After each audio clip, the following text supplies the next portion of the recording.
Welcome to the Supplement Engineer Podcast. My name is Robert Chinetsky. Today we are joined by a guest who really needs no introduction. He's a professional natural bodybuilder, an accomplished powerlifter, a renowned physique coach, and holds a PhD in debunking fitness industry bullshit. Ladies and gentlemen, Dr. Layne Norton. Hey, Robert, thanks for having me on. I like that description. That works for me. Yeah, man, it's a real honor and a privilege. You know, I got to meet you very briefly at the Arnold last year, and it was really cool. I've been wanting to get you on the podcast for a while, so I'm glad we were able to finally make this happen. And anytime we have a guest the first time on the podcast, I like to get their background, their history. But you know, somebody of your stature, everybody knows kind of who you are, what you do. And so I'd like to just jump right into it. You are launching a brand new supplement line at Outwork Nutrition. So walk us through that. You know, why did you come up with the name? Why did you choose to re-enter the supplement space? And, give us your thought process. Yeah, great question. And honestly, so for those that don't know, I had a line called Carbon Supplements with bodybuilding.com. So that was a partnership between myself and bodybuilding.com. And basically the agreement was, I would do the formulation, I would help with promotion and that sort of thing. And they would take care of the manufacturing, distribution, basically all the stuff I didn't want to do because I do, I love the supplement game. It's something that, I got into when I was young in terms of researching different ingredients and whatnot. But I also, I already run several businesses. I didn't want to add another layer of having to manage something.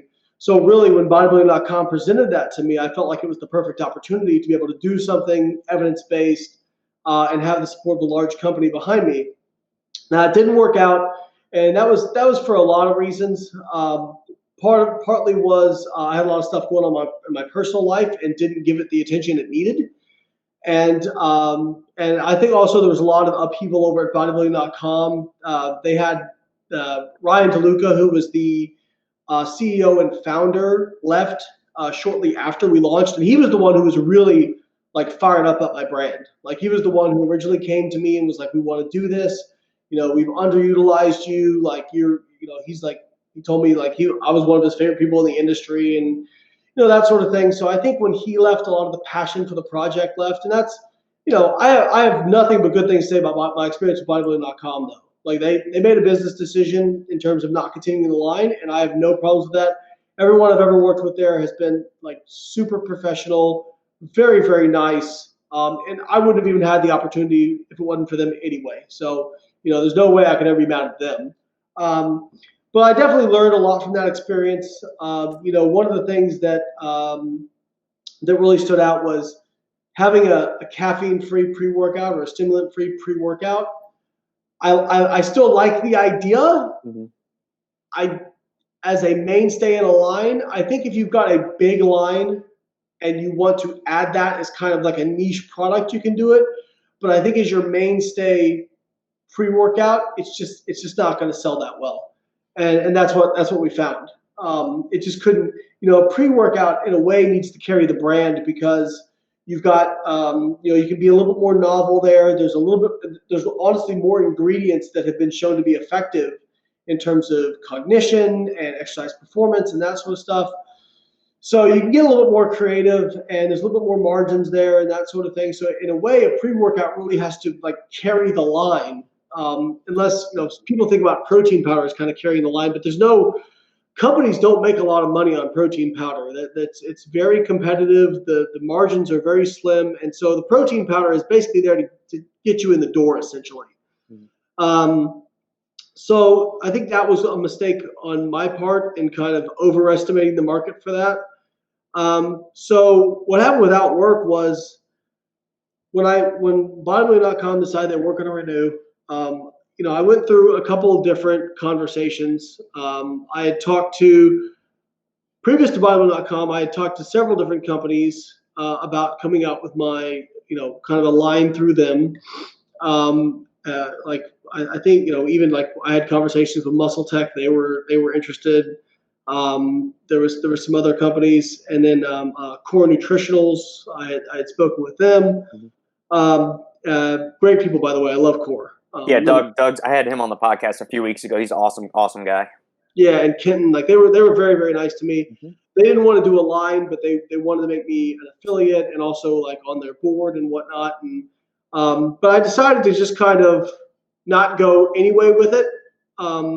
Just kind of be independent, not have anything for a while. I didn't want to commit to something. And it wasn't that, again, Core is a great company and I really, liked what they did. But I see so many people in this industry, they go from one company to the next company to the next company to the next company, just based on whatever contract is best for them. And, I just didn't want to do that. And I was afraid, like, okay, well, if I commit to this and then I get an opportunity, now I've got this thing going on. Like, if I commit to something, I want it to be like, okay, we're in this for, 5+ years, And so nothing really ever came of it. And then in, I want to say late 2018, I had my now business partner reached out to me, and completely silent business partner, not interested in being named. I won't even name him because he doesn't want to be named. But he'd done a few companies in this space, and he was like, have you ever thought about doing it again? And I said, well, it was just an Instagram message. And I said, well, it just didn't go that well the first time, and I don't want to deal with warehousing and all those different kinds of things. He said, well, what if you had somebody that could do that for you, that had done it before? And it turns out he had actually done a few small brands that were very successful, had experience with this. And we started talking, and he flew out here, and we just really hit it off. Just a really dialed in guy, knows the markets, knows the industry, knows how to put together a company that's very streamlined, no fluff, which is very much what I wanted. I want to be able to produce my content, do the stuff I'm already doing, and be able to have this as well, and have it not detract from the content that I'm already putting out, and not have that be my complete life. Mm-hmm. And we started saying, okay, well, what would it look like? And we started throwing out a few different names. We even talked with bodybuilder.com about getting the Carbon name. Obviously, I have an app now called Carbon Diet Coach, and my partners in that, we like the name Carbon, and obviously there's some brand awareness with it and myself. And bodybuilder.com, again, super cool, had no problem. They said, yeah, I don't think they would have a claim even if they wanted to try it, but I went to them first just to be above board, and they were like, yeah, that's cool, no worries. But obviously, if I'm going to come out with a supplement line and want to carry the name over, they're going to want money for that brand, because the way it worked was they owned the brand and I owned the formulas. Okay. So when we dissolved, that was it. Mm-hmm. So they made a price on the name, and we decided that we were going to go a different direction. Just one, because the price was a little bit higher than we wanted to pay, and also because we didn't want to have confusion with the app. So Outwork Nutrition, Outwork was always a phrase that was kind of associated with me for a long time, and we just liked it. It fit my personality. It fit what I convey. What kind of the tagline is. This stuff only works if you work. That's it. And our kind of phrase is, help you train harder, train longer, recover faster. That's it. It's not, none of this stuff is going to do anything if you're not training, really hard and putting in the work. And that's always been my message. And I felt like the Outwork Nutrition just fit with that message. Perfect. Wow. All right. There's a lot to dive into there. So I'm gonna rewind. What stumbling blocks did you make with Carbon that you've kind of realized the error of your ways and you have translated that into success for Outwork? Yeah, so I think there's a couple things that really stand out. One, like I said, I had a lot of personal issues going on at the time that really curtailed my ability to produce content. And I didn't have, so bodybuilder.com's in Idaho. I flew out there a couple times. We produced a bunch of content. But in this day and age, you need fresh content. It needs to be fresh, all the time. And so now I have, somebody who does video for me, constantly. So we can produce the content that's needed to support the brand continuously. So that's a big part of it. I think the other thing is, like I said, a stimulant-free pre-workout. That was one. And then also, I think I tried to put too many ingredients into the product, rather than, not to say that they weren't effective or not effectively dosed, but it made it a very high price point. So with this, I wanted to say, okay, I want to make sure everything's fully dosed, but keep it simple. Like I think we just have 6 ingredients and is our max, and that's we're very blue collar, working. We can start ourselves a working man supplement company or working woman supplement company, right? So I think those are some of the major stumbling blocks, and now I feel more confident about the formulations now than I did with carbon. I felt good about it with carbon, but with how long this took to come to fruition and how many iterations of each product we went through, I just feel very confident about the formulations. And after, obviously I've used them myself, and of course, anecdote N of one, but I really, I really enjoyed the products, and I felt like especially the pre-workout, I loved it. Like I can't wait till I've actually got product in my hands, because now I don't have to take 5 different things before I go train. I'm really excited to get it. So I think those are the major ones, and a lot of it was just, like I said, it was kind of bad timing, in terms of when I came into the relationship with bodybuilding.com and with what was going on with my life and that sort of thing. So I think, things are in a much better place now.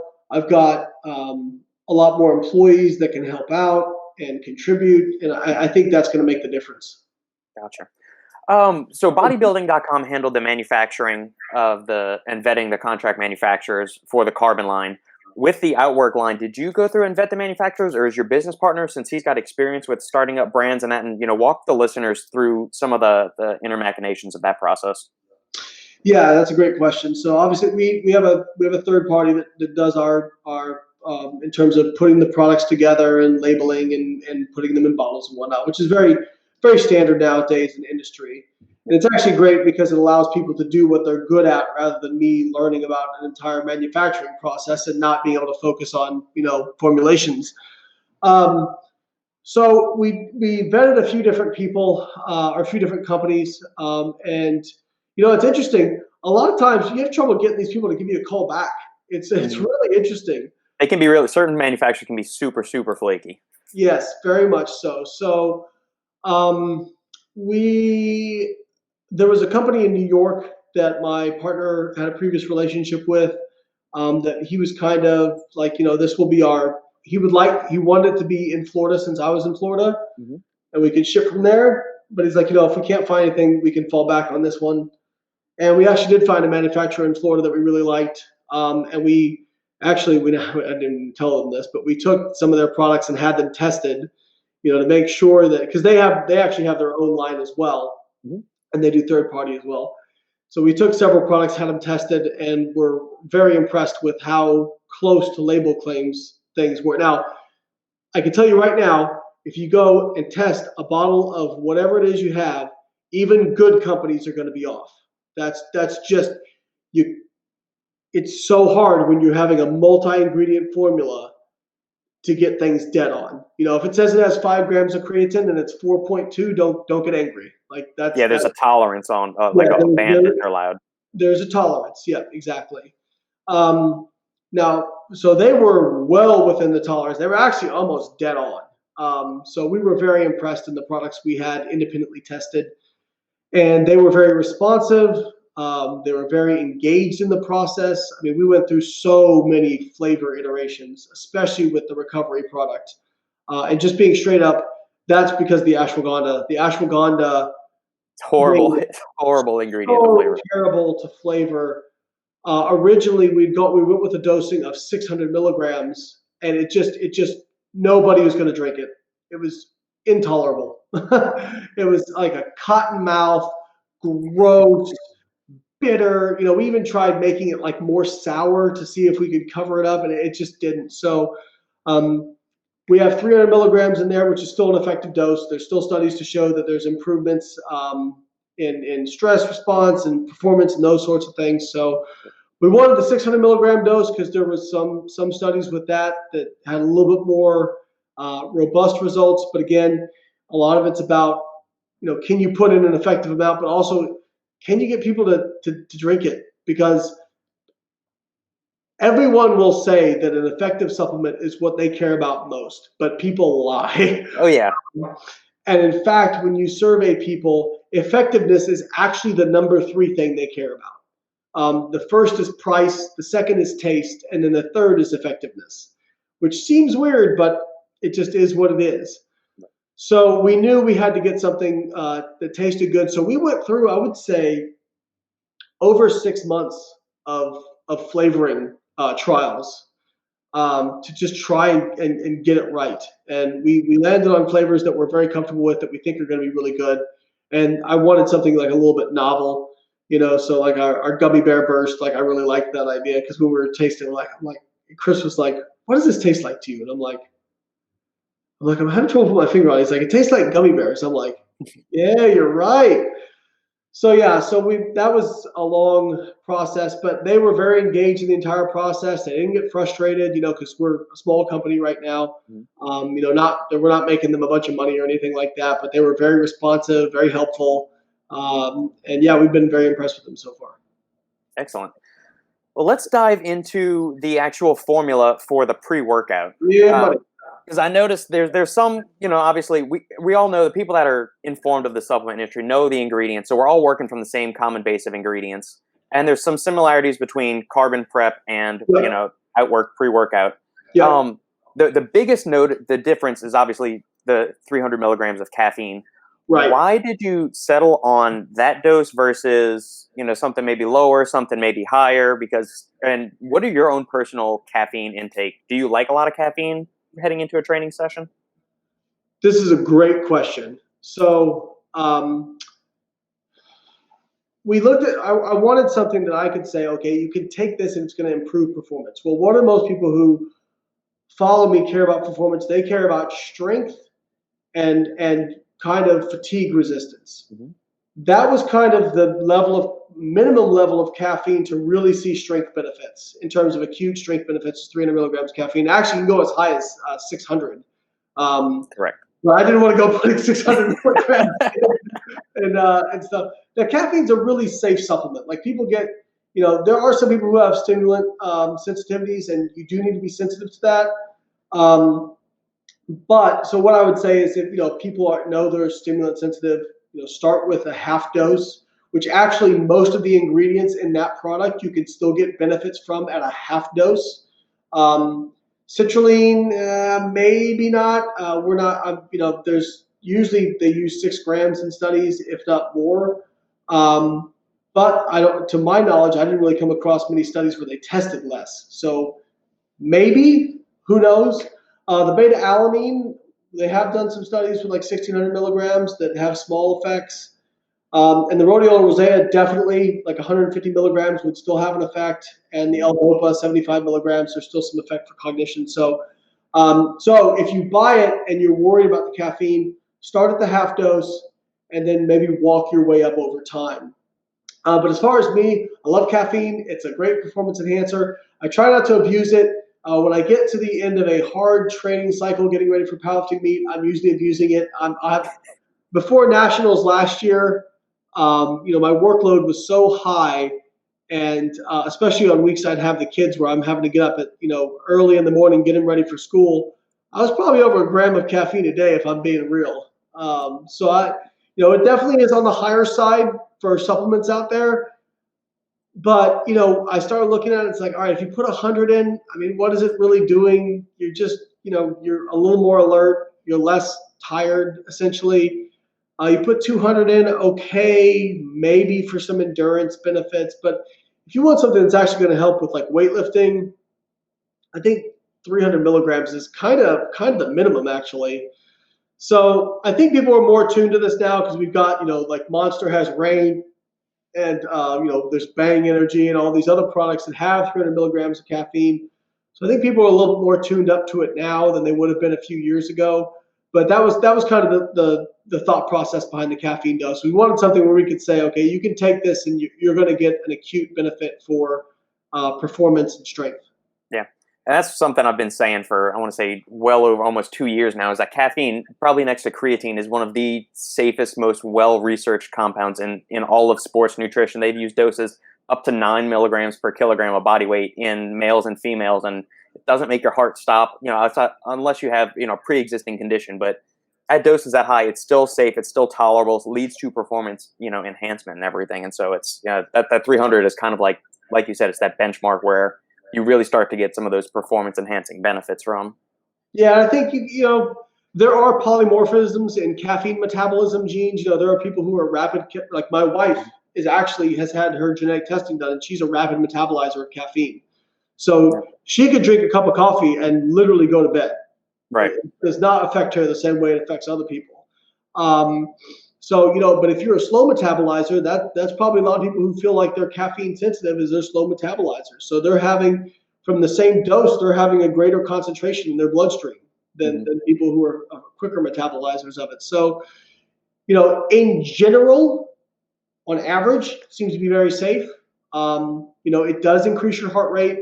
I had somebody say, well, we know that increasing your heart rate's bad for you. And I've challenged that because, exercise increases your heart rate. So I'm not saying caffeine and exercise is the same, but just something increasing your heart rate isn't necessarily inherently dangerous. And obviously a lot of people have used caffeine, and I do, like you said, based on the volume of research, other than creatine, probably one of the safest, most effective supplements we have access to. Agreed.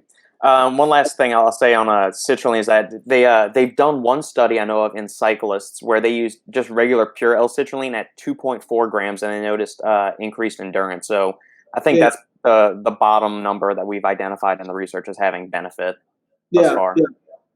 Yeah. Two of the other ingredients that you included in here, Rhodiola, which is one of my all-time favorite ingredients. I use that thing not only in like a pre-workout context, but just like for general cognitive enhancement and any kind of nootropic supplement I either use or formulate or just use as a bulk ingredient. I'm using that daily. And L-Dopa gives me a profound mood elevation. In products I've tried with it, and just on its own, I get a very, very prominent elevation in mood. Is there a reason you went with that versus L-Tyrosine, which is kind of the precursor to L-Dopa?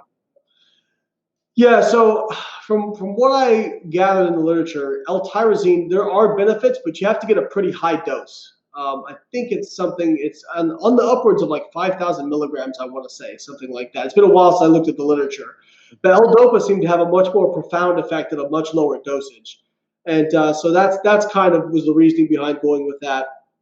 And it does have good metabolism, gets across the blood-brain barrier, those sorts of things. So, that was the thought process behind the L-Dopa. And I agree with you. I love L-Dopa. It's not like you're basically talking about the same, receptor that cocaine hits, right? But it's obviously far less powerful than that. But one thing that I will say, that people who use L-Dopa that report is, and I can attest to this, is you feel very confident, you feel good.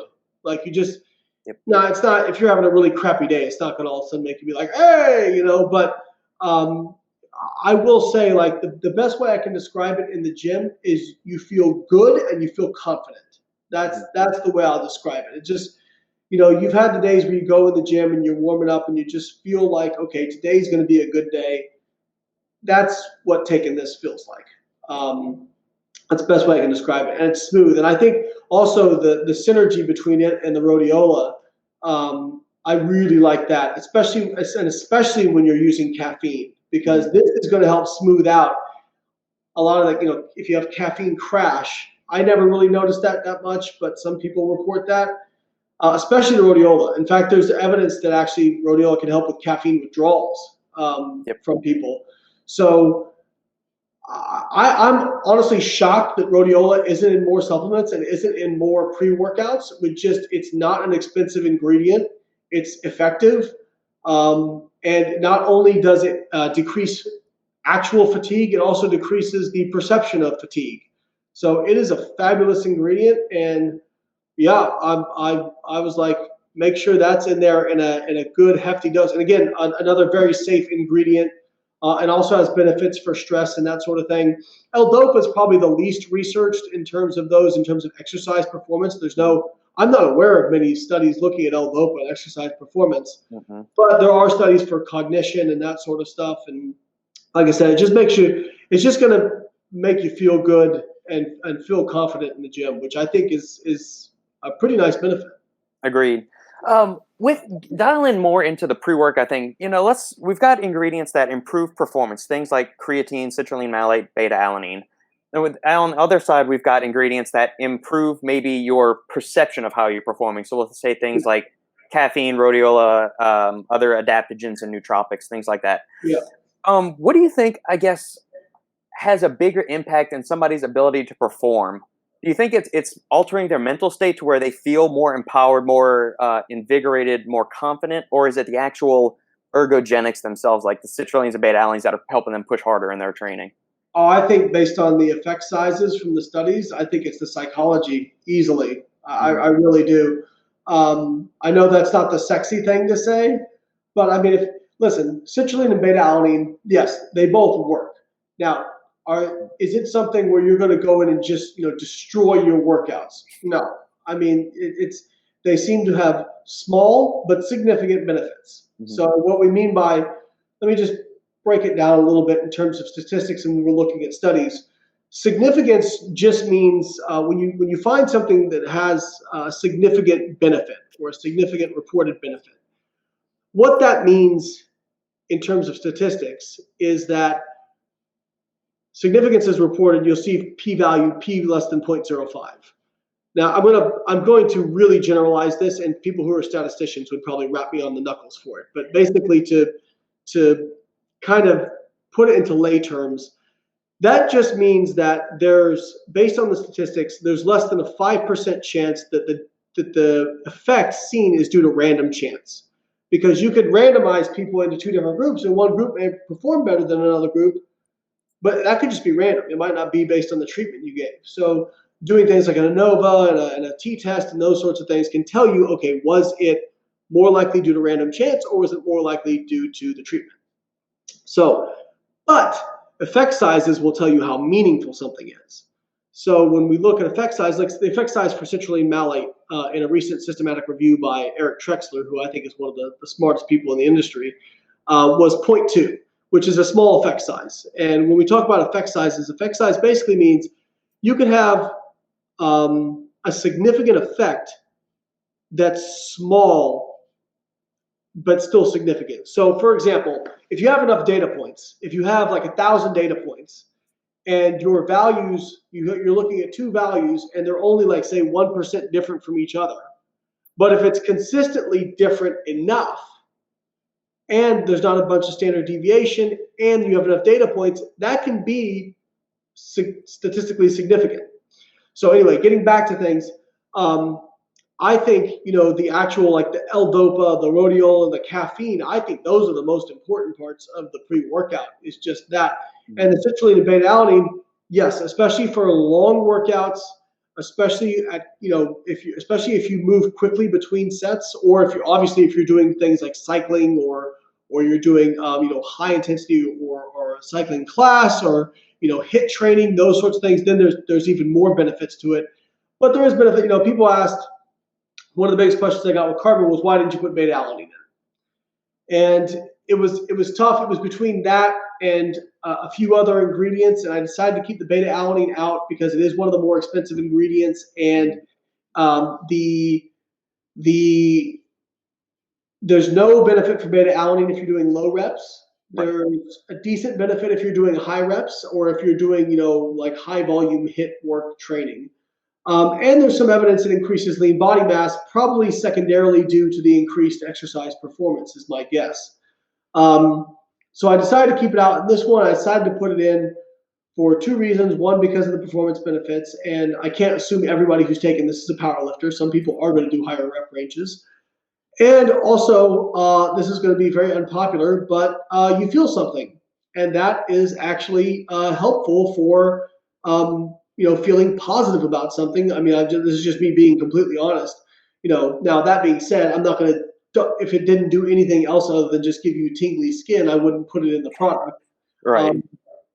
But it does make you feel something, which is positive feedback. Some people don't like it. I actually really like the feeling. I like the like getting a little bit warm and tingly. But for those that don't like it, actually, at least I've noticed that over time, the more I take it, the less of that sensation I feel. It goes down. Yeah. And again, you can always start with a half dose, especially if you're caffeine sensitive or you don't like the paresthesia. But it is safe. There's no, like, the paresthesia is not a dangerous thing. There's no, you're not having like any significant health, negative health outcomes from that. So that was kind of like the reasoning behind those ingredients. And obviously, like, citrulline is very ubiquitous, but it is a significant cost to the product. That is probably 35 to 40% of the costs of a product is if they have 6 grams of citrulline malate. And that's why a lot of companies do proprietary blends that say they have citrulline malate in it, and they're putting in 500 milligrams, because they can say it's in there, but they can save a lot of money. And, that's been happening in the industry for a long time. Just the laundry list of ingredients that's, fairy dusted, unfortunately. Exactly. Along the lines of citrulline malate, did you consider any of the other, I guess, nitric oxide boosting ingredients that have kind of gained popularity, be it either the patented nitrates like the NO3Ts or something like nitrosogene, which they just, University of Arkansas just did a study comparing citrulline malate to nitrosogene and found comparable elevations in nitric oxide production, or even something like the polyphenol-rich extracts, maybe something like Vaso 6 or one of the new ones, the new kid on the block is Citropeak. Mm-hmm. So this is probably going to be, I'm going to blow people's mind with this. I wasn't worried about nitric oxide at all, just because my focus is what is going to help people perform better. Mm-hmm. I have yet to see any convincing data that nitric oxide is going to help people perform better. And I'm not convinced it actually contributes to the pump effect that people feel when they're working out. A lot of the pump effect, the evidence actually suggests that it's actually partial occlusion. It's not blood flow, it's blood being pooled in the muscle belly itself. So if you're doing an exercise, like, for example, if you're doing curls, as you're pumping, as you're doing that curl, like, for example, if anybody's ever done blood flow restriction training, I mean, you get the most massive pump you can ever imagine. Well, you're actually restricting blood flow. You're not enhancing it. Correct. So I really wasn't worried about nitric oxide. If it enhanced performance in some way, I might be more interested.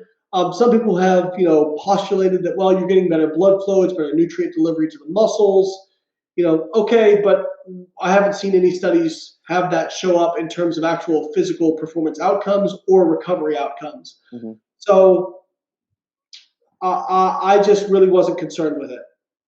Perfect. Yeah, it's interesting that you mentioned that, and you also brought up Dr. Trexler earlier, and that he's done, his PhD was basically all on nitric oxide, and so we've discussed that on his appearances on the podcast. That is nitric oxide, all these supplements, really making it effective, or is it perhaps the other benefits of that citrulline? It's not necessarily the increased blood flow from citrulline. Is it the fatigue enhancing or the fatigue resistance enhancement that it offers you that's allowing you to maybe get out more repetitions, increase performance and increase recovery from those mechanisms?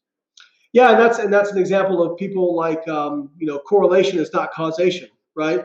So I'm not saying that every nitric oxide supplement is bunk. There may be benefits to those supplements, but if they are, I am not convinced that it's from the nitric oxide. In fact, I'm very unconvinced at this point. Like I said, it doesn't seem to enhance the pump effect, because that's actually vasoconstriction rather than dilation. Or it's not vasoconstriction, I'm sorry, but it's blood restriction rather than blood delivery. So if it comes up that that there's nitric oxide supplements that do benefit performance or recovery in the future, then we'll certainly consider them. But right now, I wasn't impressed enough with the literature to really warrant putting them in. Gotcha. Transitioning, you've spent a lot of time in the research field, and you've done a lot of research on leucine metabolism, muscle protein synthesis, and all that. It's going. Um, can you give the listeners a glimpse into what it is like to actually conduct valid scientific research on supplements, and what are all some of why are they so expensive? Why is it so rare that we get studies, repeating studies on single ingredients? Where we'll get one or two studies on an ingredient, and then we'll never see any other research on it again. Obviously, there's exceptions like creatine, citrulline, caffeine, but with all these new ingredients that come to market, we get one, maybe two, like we'll have a rat study, one human study, and like obese subjects that's not, relative at all to the individual that's in the exercise field. So, let's discuss that for a little bit. Yeah, I mean, it boils down to money. I mean, it really does. It's unfortunate, but it's just fact of the world. People, the people who are doing that research have to get paid. They have to live. So part of that money that comes from it's not just paying to conduct the study. It's paying the people who are conducting the study, right? So I had a fellowship. I made a whopping $15,000 a year for most of my tenure at University of Illinois. Literally barely enough to survive. But that's there's when you have 4 people in lab, well, there's $60,000 a year grant right there. So you look at supplement companies. I mean, most of these companies don't have 60 grand to throw around. At least not on research. It's much easier to make the claim and not even worry about it. I mean, you don't need the research. There's no regulation, so you can just make the claim, and then you just put the little asterisk that says these claims have not been evaluated by the Food and Drug Administration. So that's a big part of it. I think another big part of it is, I always tell people, if you want, people criticize different research studies, and I'm like, you got to understand, if you want human research and you want a lot of subjects, it is not going to be well controlled, especially if it's a long-term study. It is not going to be well controlled because people don't show up like for studies, like just literally just to take a supplement and then show up 6 weeks later to get your blood drawn. You have quite a few people who will drop out just because they don't want to show up. Yep. That's it. There's no recourse. The cops aren't going to go get them. You know what I mean? Like, just getting. If you ask anybody who did human research, it is so hard to get people to show up. Or you're in lab at 5 a.m. because somebody said that was the only time they could come in. They just ghost you. They don't even show up. If you want tightly controlled research, it's not going to be very long, and it's not going to be very many people. It's going to cost you a lot of money. If you want high numbers of people, it's not going to be tightly controlled, and it's not going to be very long. If you want really long duration of research, it's not going to be a lot of people, and it's not going to be tightly controlled. If you want a long duration of research, tightly controlled, with a high subject number, it's going to be rodents. That's how it works, right? So, and all my research was in rodents. For that reason, because we were a little bit more concerned mechanistically. I wanted to show some mechanisms. Now, fortunately, my research got validated in humans mostly by Dr. Stu Phillips, who's the number one exercise scientist in the world. So that made me feel very good. Yep. But yeah, I mean, there's I have my PubMed alerts set to supplement, exercise.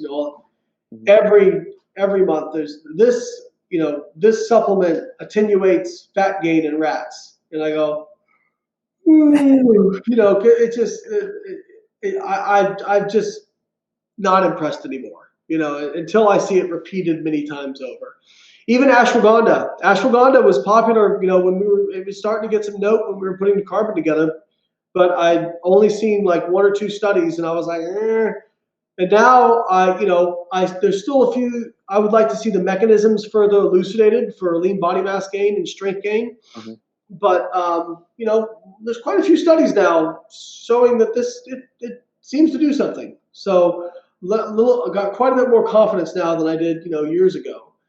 But yeah, it's very, very hard. Even our studies where we're doing that were 4 weeks long, where we had 50 rats. I mean, they cost us $20,000, $30,000. It's very, very expensive. So I don't think people get a real good feel for what this stuff actually takes. And then if you're a supplement company, if your stuff pans out, well, then guess what? And now people were like, "Well, we can't trust it because you funded it." Listen. That's where I was going next. Was you beat me to it? Yeah, listen. Am I saying that anything nefarious never happens? I'm not saying that. But if your only criticism of a study is funding source, it says more about your bias than the researchers. I talked about this with. I think what happens more often is the publication bias drives this stuff. And what I mean by that is it's much harder to get a null hypothesis published, meaning you don't find a difference in a study, right, than it is to get your hypothesis being validated published. It's a real problem. Both should be equally valid. Mm-hmm. And so what's more likely, there was a statistic thrown out during the Game Changers debate with James Wilkes and Chris Kresser. I don't know if you saw that, but he said like industry-funded research was more, I think like 4 to 8 times more likely to get a positive result. I can completely explain that in terms of why that is without it even necessarily being nefarious. And here's why. So our postulation was that leucine was the main driver of muscle protein synthesis in response to protein meals. So when I got to grad school, basically what had been shown was that leucine increased muscle protein synthesis. And we knew that also if you ate enough protein, it increased muscle protein synthesis. What we didn't know was, okay, do leucine contents of different protein sources in intact proteins actually make a difference? So that's what we wanted to show. Well, if I think leucine is important, am I going to go to like a wheat protein company and be like, who has a really poor leucine content and be like, hey, we're going to do this study that's probably going to show that your protein is inferior? Or am I going to go to the Dairy Council and the Egg Nutrition Center and be like, hey, this is our hypothesis. We think leucine is important. Would you be interested in funding it? Of course I'm going to go to them. Yeah. So that is much more likely why you're finding positive results, because sure, are scientists wrong? Absolutely. But for the most part, I mean, most scientists making an educated guess are probably going to be right more often than they're wrong. Mm-hmm. And so I think that's probably why you're seeing a big difference in positive results versus negative results. I would wager to say, that most studies tend to show they can show bias towards positive results, because that's just a publication bias issue. So yeah, it's a big issue. I'm not quite sure what the solution is. We would love to test our products in the future, obviously, but again, it's a huge cost investment. Correct. So yeah, we'll see. Okay. Continuing down the amino acid route, for years and years, I mean, I'll say, Extend first burst onto the market like over a decade ago, and that was now I know where this is going. Yeah. So we had the BCAA thing where that was kind of like you either took it pre-workout, you took it intra-workout, or post-workout. It's a way to like stoke muscle protein synthesis, enhance lean mass, and all that stuff. And in recent years, you should take it because you probably depressed your protein synthesis. Yeah. And so we now in recent years, there's been a kind of a turning of the tide where everybody's jumping on the EAA bandwagon. Yeah. As somebody that's done an extensive amount of research on leucine, protein synthesis, and all that, are these amino acid supplements worthwhile for the person that's getting adequate amounts of protein during the day? Is it having any kind of deleterious effect, or is somebody just doesn't want to drink water and they're just sipping on this intermittently throughout the day? What are your thoughts on that? Well, it's certainly not going to harm you. The upper limit for like leucine or branched amino acids, like the rate limiting enzyme for branched chain amino acid catabolism is called branched chain keto acid dehydrogenase, and it has an enormous inducible capacity. I don't want to say you could not give yourself BCAA toxicity, but it would be very, very hard. I doubt that there's really downsides from it. As far as who could it be useful for, I obviously was an advocate for BCAAs for years, right? And I still do think that there might be some decent evidence. Like there's some evidence for delayed onset muscle soreness in terms of taking 8 grams of BCAAs, post exercise. Now, is that a BCAA effect or is that just a protein effect? So what we need to test is if you give 8 grams of whey protein, does that elicit the same response? Because if that elicits the same response, then you can just, okay, well, now I would say that there's very little utility to BCAAs. Yeah. But yeah, I was a big proponent. I mean, they were at the time. The research showed they stimulated muscle protein synthesis, and we even had some research in our lab that showed that if you gave like leucine or BCAAs, you could overcome what we call the muscle full effect. Mm-hmm. But when it came to this product, I was like, you know what? I don't think I can justify it anymore in terms of the current literature. If you're getting enough protein, especially the work Stu Phillips has done, if you're getting enough protein, you just don't. It's like throwing a match on top of a fire. You know what I mean? That seems to be. Now, who could it be useful for? If you trained fasted, if you really like training fasted, although I would argue if you take any amino acid supplement, you're no longer actually fasting. Correct. Yeah. Hopefully you're not fasting because you think it's a magic way to burn fat. Hopefully it's just some people they have to train early and they don't feel good putting food on their stomach. I think for them, essential amino acid supplement could definitely be very useful.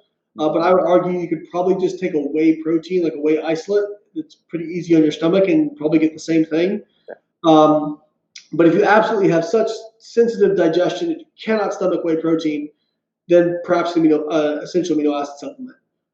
Or if you are a vegan or vegetarian and you are worried about building muscle, then adding leucine or adding BCAAs or adding essential amino acids, you're probably getting enough of most amino acids, so you could probably just either add BCAAs or essential amino acids to what you already consume to just make sure that you're getting a full complement of the essential amino acid spectrum and getting enough, particularly leucine, to stimulate muscle protein synthesis.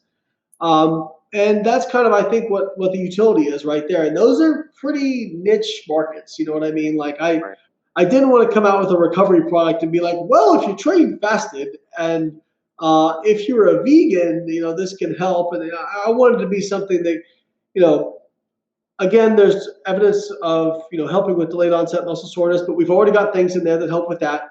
Yep. You got creatine, you've got you got creatine, you've got carnitine, L-tartrate, you've got ashwagandha, and especially the tart cherry powder.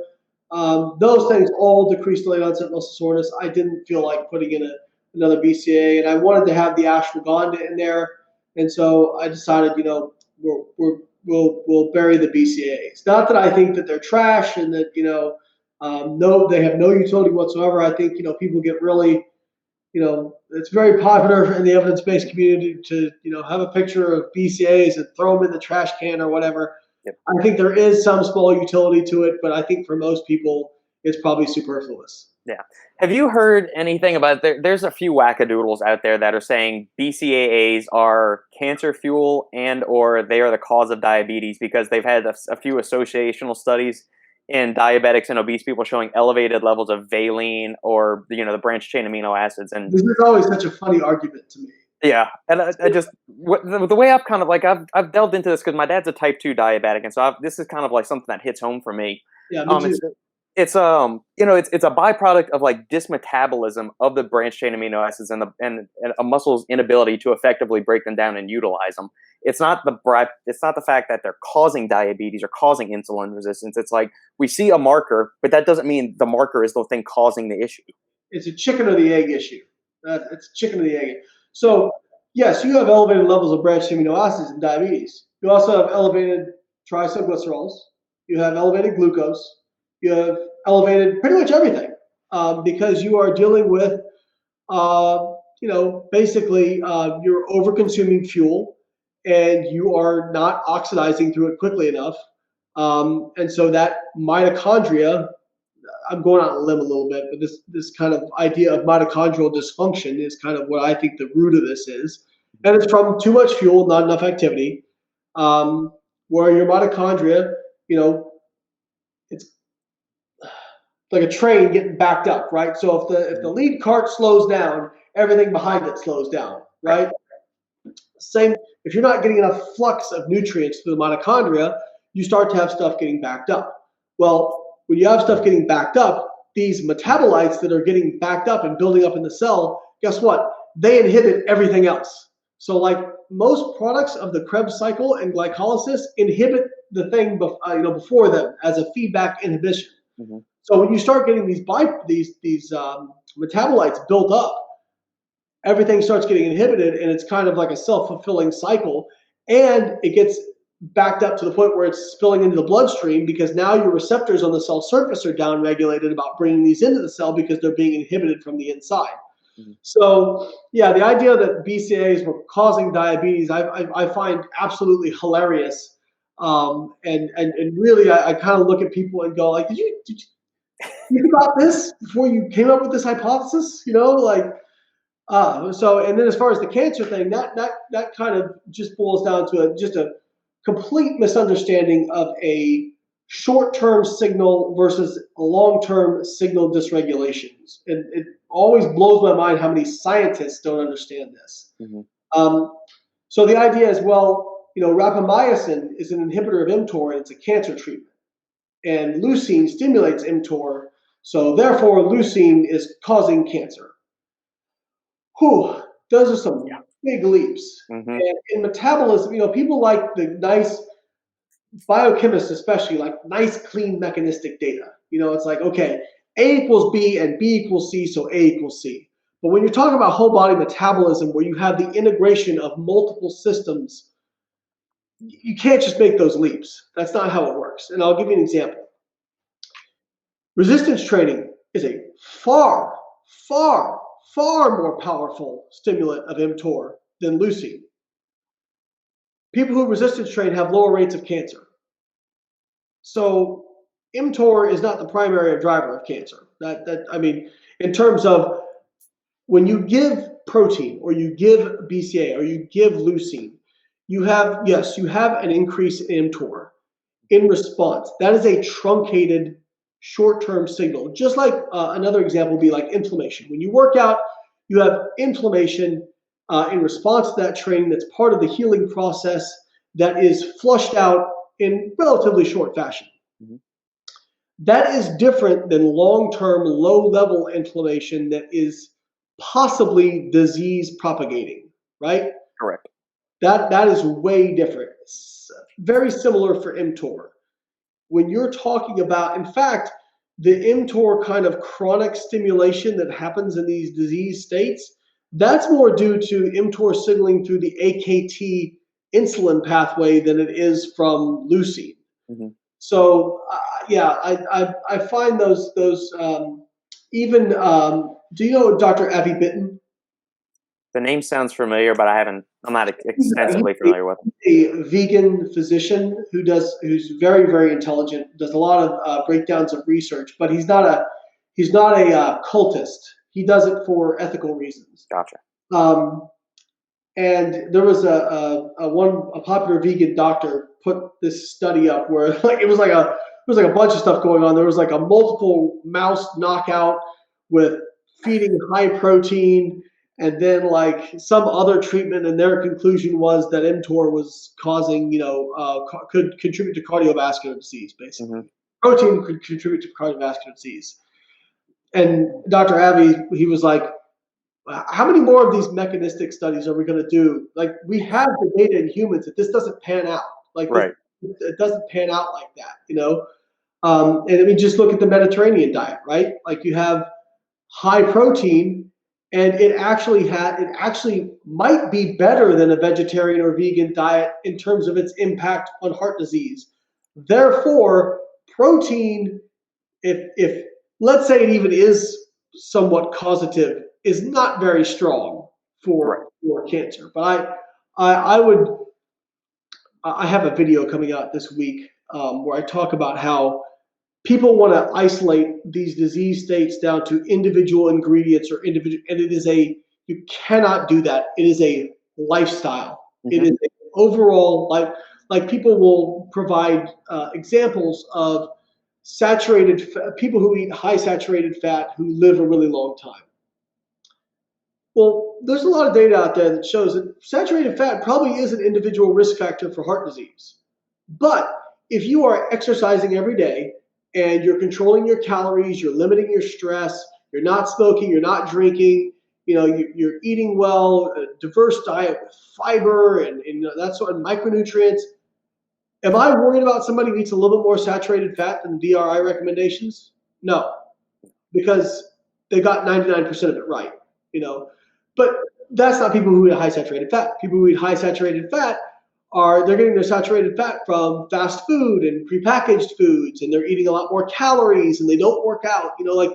You can't unwrap all these things. And I get the inclination because I did my undergrad in biochemistry. Mm-hmm. When I was a biochemist, I liked nice, neat mechanisms that packaged everything up and told this story, but that's just not how, when I went and did I was so happy I did biochemistry first and then nutritional science, because then when you got the nutritional science and metabolism, there's so many times I went to my advisor, I'm like, hey, what about this mechanism? And he'd be like, yeah, but have you ever thought about how that affects metabolism over here and this and that? And I'd go, oh, crap. A perfect example of this real quick. When I was doing my biochemistry degree, I remember reading that caffeine was a glycogen phosphorylase inhibitor. Mm-hmm. And I thought, wow, people should take caffeine also after their workout because it will inhibit glycogen breakdown, help with glycogen resynthesis, that sort of thing. Yeah. And I remember I told this to one of my advisors, and he said, yeah, but have you thought about what caffeine does on a global scale? It's going to stimulate the sympathetic nervous system, which is actually going to cause glycogen breakdown as making fuel available. Yep. He's like, so regardless of what this is doing on glycogen phosphorylase, you have to look at how it integrates in the entire system. And I remember holy shit, I never thought about it that way. So that's what I always tell people. I'm like, mechanisms are great. Wake me up when you have human RCT data. You know what I mean? Yeah, I think that's one area that really appeals to me in regards to supplement research is I love understanding the mechanisms and how ingredients might work. But then when we translate it to real human studies, it's very small effects, if at all. So, but I just find the pursuit of knowledge and trying to understand how things work and the exact mechanisms through which they could potentially work fascinating. Whether it actually leads to tangible real world benefits, I don't think there's much of anything. I don't think many plant alkaloids are going to have the huge effects that we see in cell cultures or rat studies. For sure. And the difference is you can give a much higher dose to a rat, and you can control every aspect of their lifestyle, right? You can control their activity and to a large extent their stress and their food and whatnot. So it's much different when you get into humans who are far, far messier. You're just very hard to pick out. It's very hard to get significant differences in human data, especially when you're dealing with maybe 10, 12 people per group, Mm-hmm. That's a great point. And looking at different studies. That's why I would love to see more data on ashwagandha. I really want to see more of that mechanism elucidated. They propose, well, it increases testosterone. I'm like, it's a 17% increase in testosterone. It's not going to, 17% increase in testosterone, I doubt would cause differences in lean body mass. I'd be very shocked if it did. Yeah, if you're at 500 nanograms of testosterone, or that's going to bring you up to 567 or something like that, 580. Yeah, so it's not. People think about testosterone and hormones as this linear. Okay, more testosterone, more muscle. Yeah, if you're talking about big differences, but when you're talking about small differences, mm-hmm. Not anything big enough to pick out. That's for sure. So I am interested in seeing more ashwagandha data. Maybe it's something where people are recovering better. They're having better performance in the gym, and it's just a secondary effect to that. Maybe there's a cellular swelling effect like we're getting with creatine. Who knows? It would be interesting to see how things pan out. Yeah, I would have to, if I could postulate, I guess it's going to have something, to do with cortisol, because it's an adaptogen, so it's going to improve the body's ability to perceive, interact, and recover from stress. And that's what I wanted to ask you about ashwagandha in particular. So after a really hard workout, how you kind of feel flat and just depleted, centrally from a central fatigue standpoint. Do you find that including that in the post-workout period kind of helps ablate some of that central fatigue and might, you don't feel as zapped after a hard workout. You feel a little bit more productive and upbeat. I can't say that I've ever actually noticed that. Like you know what? I'm probably a bad case study on that because I've been training for so long, and I usually actually, like, even if it's a hard workout, my perception of feeling physically fatigued is a positive association. Yeah. So I actually feel more productive after I've had a really hard workout because I associate that with something positive. So I've never really noticed that myself, and I haven't really dug into the literature on it, so I'm not really sure. But I will say one thing, and we toyed with calling the recovery, we toyed with calling it post-workout, and we decided against it. The reason we decided against it was because I could not make a compelling argument that any single one of those ingredients needs to be taken post-workout. It just needs to be, all of those ingredients appear to exert their effects through an accumulative effect, meaning you have to keep taking them. I don't think any one of those ingredients has a benefit from just taking it once. Right. So that's why we call it recovery as opposed to post, because I don't think anybody would give us a really hard time about it, but I didn't want people to create that association that, well, I've got to take it right after I get done with my workout. So no, if the morning is the only time you can take it with your pre-workout. It should be fine. Yeah. So yeah, and then I'm sure people are probably also wondering why the creatine in the recovery product and not in the pre-workout. And again, that's kind of same deal, because the performance benefits of creatine, you can almost think about the pre-workout. It is an acute supplement. You take it one time, you'll have benefit immediately. The post is something that has to be an accumulative effect over time. And so that's why one, put the creatine in there because we felt like it fit better there. And also, two, because some of these ingredients have gastrointestinal issues, especially with pre-workouts. And creatine for some can cause GI, a little bit of GI issues. Right. In fact, somebody asked me, like, did you separate them because of the caffeine? Because there's some studies showing caffeine can negatively impact the effects of creatine. And I actually, I agree with Eric Trexler on that note, where he said he thinks it's just people didn't perform well when taking both together because of the GI distress. Right. Because if you're taking both together, I mean, that's a pretty hefty, especially if you're getting 5 grams of creatine and 300 milligrams of caffeine. I mean, that's a lot of people aren't going to feel real good from that. Right. Or they're going to have GI distress of it coming out pretty quick. Exactly.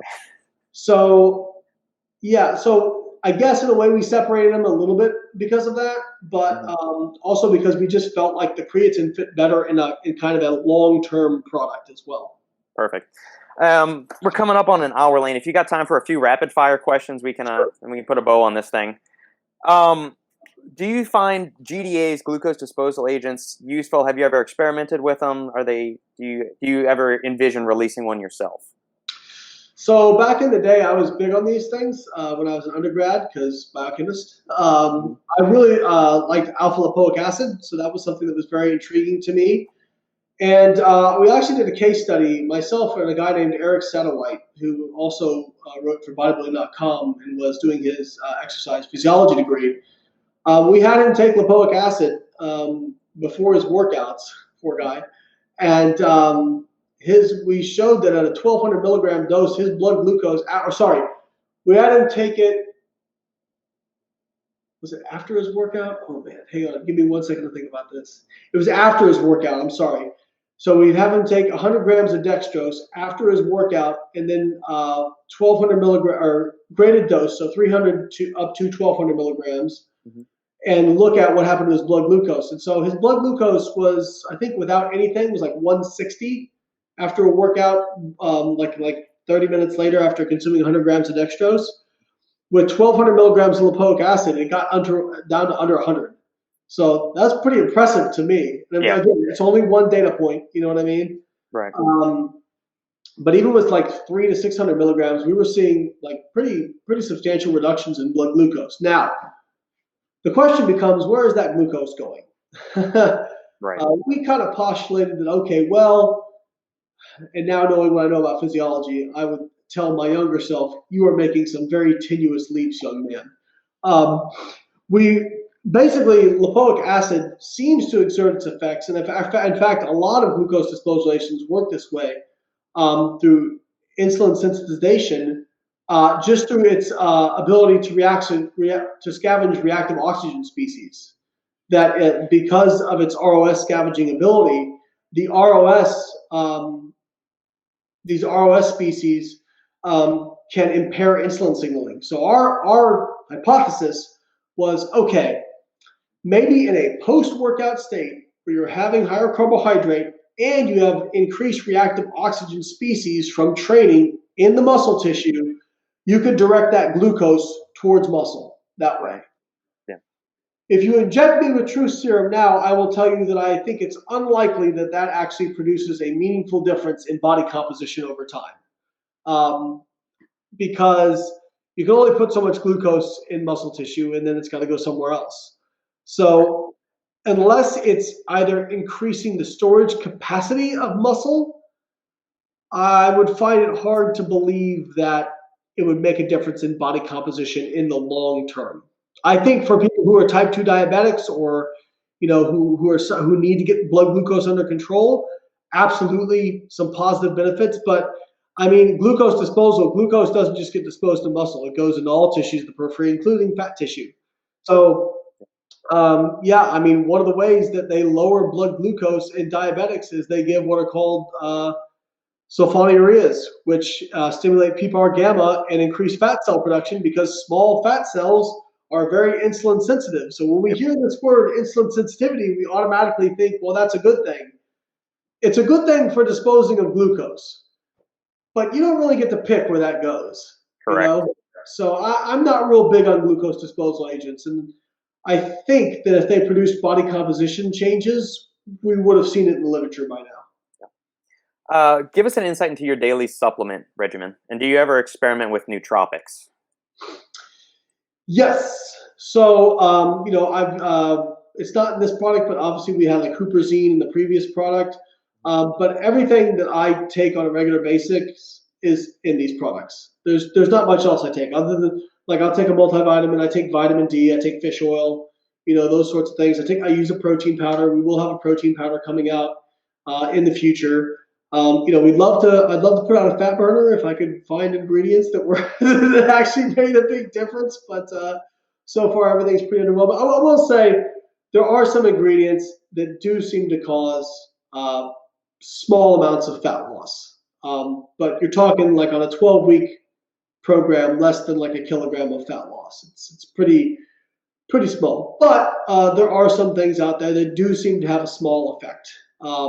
But is it going to get you shredded or stop the obesity epidemic? No, it's not. So yeah, basically what I take is in this stuff. And obviously I had a vitamin D supplement, like I said, and a multivitamin, and then a protein powder, and then fish oil. But other than that, for the most part, and sometimes L-theanine, I do like L-theanine. I think that's a really, in terms of like it's actually something you could take before your workout, even though it's a relaxant. It's not a depressant. So it actually goes pretty well with caffeine, and we did consider it for this. But ultimately decided to go with Rhodiola rosea and L-dopa because we felt like they were a little bit. L-theanine is more like a nuanced approach, and these we felt were more powerful. Yeah, I'm glad you didn't put it in there. I like theanine in a nootropic product. I don't like it in pre-workouts because for me personally, it kills any kind of kick from a pre-workout. Like I like a pre-workout that kind of hits you in the teeth, or you feel it wake you up mentally. And so and that's the downside, is everybody has a different way. I'm the same way. Like I want something that's like, so when I get ready for powerlifting meets, I'll cut caffeine cold turkey for a week. And I go through the whole withdrawal. Like I get headaches. I feel very lethargic. And then like before nationals, an hour before I was getting ready to lift, I took 600 milligrams. And oh man, that is a good feeling. When you have that 600, whoo, boy. I mean, I could feel my eyeballs shaking. You know what I mean? Like it was great. Yeah, man. There's a never-ending debate in the industry, volume versus intensity. And I know you took part in that original volume roundtable on Jeff Nippert's podcast with Dr. Mike and a few of the other notable figures in the industry. Have your opinions on that changed since that recording, or how do you feel on the whole issue? I think the thing to point out is that they're not mutually exclusive, right? Like you can be high volume and high intensity. It's hard to be high volume and high intensity with like main lifts like we do in powerlifting. One thing I will say, I was very much for a long time, my powerlifting career, I was very much, do the main lifts. You don't need a bunch of accessory work, that sort of thing. And I think what I've noticed is actually for lifters who have gotten much stronger, and especially people who are like kind of above the middleweight class, and this is my opinion, I'm going out on a limb here. I don't think that your recovery ability scales with body weight necessarily. Mm-hmm. So I think that people like smaller lifters, and we see this with women are actually able to recover faster. Well, smaller lifters can do a lot more frequency, a lot more volume on the main lifts. Like for me, especially now, if I don't want to end up injured, I can do a couple squat sessions, a couple deadlift sessions, but then I've kind of got to do some sort of accessory variation. If I want to add a third session in a week, that sort of thing. So I kind of look at it like, especially for strength training, is all right. I want to do the main lifts to refine my technique. And then obviously I scale those up as we're getting close to the meet. So my technique is, as good as it can be. But then, I'm doing other movements in order to build that volume, build that strength without having such a negative impact on my overall recovery. And so I think that's important. I think James Krieger and Dr. Mike and some other people brought up some really good points of, like, hey, if you're trying to grow everything all at once, if you're in it's for advanced people, obviously. Mm-hmm. If you're trying to grow everything all at once, you probably need to pick things that are going to be a focus for like 12 weeks, right? And just do maintenance on everything else. So I think that that's another thing that I probably kind of gravitated towards is, doing specific phases of overreaching for areas that you want to improve, kind of doing maintenance work on everything else, because the research suggests you don't need much to maintain what you've got. You don't need a whole lot. I think it might even be like 1/9 of the volume it took for you to build it. You need to maintain it. So basically, like there were some studies, like I think it was looking at advanced lifters, like doing 1 set to failure a week, basically maintained everything they had. Right. So yeah, I would say that like I still think volume is important, but I wouldn't say do high volume on everything all at once, right? Like if you're gonna do a quad focused building phase, maybe like back off your hamstring volume so your thighs have a little bit better recovery. Tamp down like your major pressing movements on your upper body just to reduce systemic fatigue, that sort of thing, and really do focus on what you're going to do. Like, same thing when I was doing like a small off squat cycle. I wasn't concurrently running, small off bench. Like it's just not a good idea. You see these guys sometimes like, I'm going to do small off for deadlift. Enjoy your casket, like. Good luck. Awesome, Layne. Well, man, this has been a genuine pleasure. Thank you again for making time to do this. This is the part where you can shamelessly, unabashedly plug anything and everything you want to about Outwork, BioLayne, Carbon Prep app, anything. You got it, man. Yeah, so I don't know when this will go up, but we are doing a pre-sale right now for Outwork Nutrition. And our website is outworknutrition.com right now. For the pre-sale, we're doing 15% off everything, and then if you spend at least $75, you get free shipping anywhere in the USA. Unfortunately, it is only for USA right now. We do plan on having shipping to international places in the future. But yeah, so that sale is going to run till Monday, August the, 1 second, I got to pull up my calendar. So it's going to run till Monday, August 17th. And so, like I said, 15% off all the products. We expect to ship in 8 to 10 weeks. If we have product in hand earlier than that, we will ship earlier than that. And the people who pre-ordered will get their product absolutely first before anybody else who orders. So go to outworknutrition.com, check us out, order product. If you are looking for nutrition coaching, we have an app called Carbon Diet Coach, which is available on iOS and Android. That is $9.99 a month. Basically, it will tell you what to do with your nutrition based on your goals, based on your individual metabolism. When you go to sign up, it's going to ask you various questions about your anthropometrics and your goals. And then it's going to use that data to formulate a plan. And then every week you check in with the coach, and the coach will, the system will adjust your macros and calories in order to optimize it based on your goals, rate of loss or gain, whatever you want to do, and how you're responding, just like a coach would, except this costs about the 20th of the price of a good coach at $9.99. And we have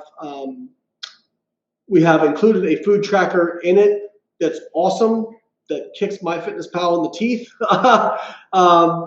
for convenience. So, and then our rating on the App Store right now is a 4.8 out of 5 stars, which anybody who has an app knows how hard it is to get good ratings on the App Store. So people are loving it. We've got almost 15,000 members. It's kicking butt, and people are just loving it. So that I would actually say, go pick yourself up some supplements and go sign up for Carbon Diet Coach, and you're going to have a lot of your stuff covered. Now all you got to do is go in the gym and do the work. And if you need programming, we offer customized training templates through the BioLayne Workout Builder, which you can find at biolayne.com. Fantastic. Thank you again, Layne, for doing this, man, and best of luck and success with Outwork, and we'll be in touch. Thanks, Robert. I appreciate the time, man. Thank you.